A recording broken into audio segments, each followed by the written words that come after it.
Je suis Thomas Vauclair, porte-parole du Tour de la Provence et on se retrouve aujourd'hui pour la présentation de l'édition 2024.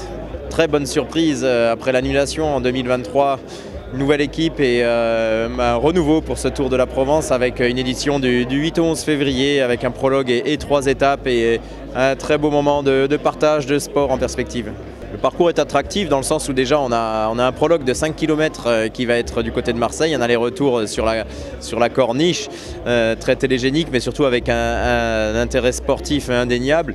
Et ensuite on a 3 étapes qui vont être un petit peu soumises aux aléas du vent, notamment la première et la 3e étape, donc le vendredi et le dimanche avec du coup des scénarios, des déroulements incertains.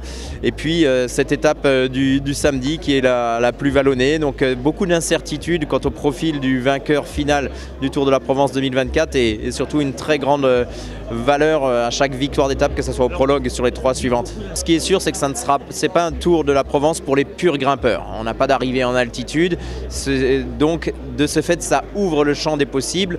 Est-ce que ça sera un spécialiste du contre-la-montre ou alors un sprinter ou un puncher peut-être qui profitera de la 2e étape pour prendre de l'avance?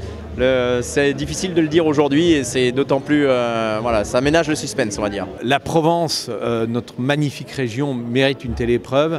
Je le redis, mais je pense qu'il n'y a pas mieux qu'une grande épreuve cycliste pour valoriser une région. L'épreuve va être extrêmement médiatisée, il va y avoir beaucoup d'images, elle va être télévisée dans 190 pays dans le monde. Donc d'un point de vue attraction du territoire et touristique, c'est formidable. Et la Provence, le journal, est heureux de cette façon d'accompagner et de soutenir la valorisation de la région, la Provence.